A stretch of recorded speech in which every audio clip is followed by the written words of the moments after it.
à présent de retrouver Christophe Zirnelt. Il se trouve, je crois, à la chapelle Henri IV, tout près de la place d'Armes. C'est bien cela, Christophe? Coucou! Oui Marie-Luce, je suis là, je suis dans la chapelle Henri IV, alors vraiment à 2 pas de la place d'Armes. Et ici j'ai trouvé une crèche, alors un tout petit peu plus volumineuse que celle de Monsieur Lam-Magnan. On la doit à un couple de passionnés, des collectionneurs de santons. Avec moi Karl Blanchet, bonjour. Bonjour. Présentez-nous en quelques chiffres cette crèche.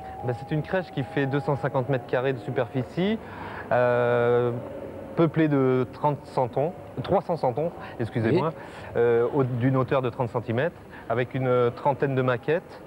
1 tonne de sable, 1 tonne de cailloux, 30 mètres cubes de végétation. Pas mal. Alors les santons dont vous parlez, ce ne sont pas n'importe quels santons, vous les faites fabriquer par des sculpteurs qui cherchent à leur donner des petites mimiques un petit peu particulières, presque de la caricature ça. Hein. Mais on essaye de retrouver des films de Pagnol un petit peu, c'est-à-dire qu'on a des sculpteurs qui nous font des santons bien précis, telle la partie de cartes ou d'autres personnages encore. Tu me c'est des fends pièces le cœur. uniques. Voilà, tout à fait. Bon, comment elle est organisée cette crèche? Parce qu'on peut constater qu'il y a plusieurs modules. Mais disons qu'on fait un bond de 200 ans en arrière.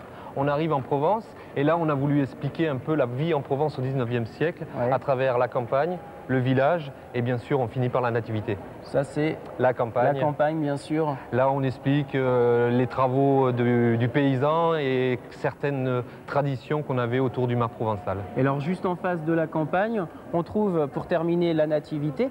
Karl, petit reproche quand même, normalement le 16 décembre, le petit Jésus, il n'est pas dans la crèche encore, on le met que le 24 alors Karl. Oui, mais si je le mets pas, les visiteurs ils vont être déçus, je suis obligé. Ah bon, voilà. Ouais. Moi je sais pas, mais quand je suis dans une crèche, dans une chapelle comme ça, j'ai envie de chanter. Il est né le divin enfant, jouez au bois, résonnez musette. Il est né le divin enfant.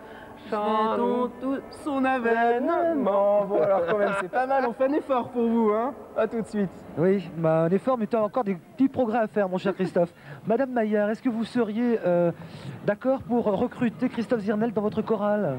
Oh, tout à fait, surtout qu'on manque toujours de voix d'homme dans toutes les chorales.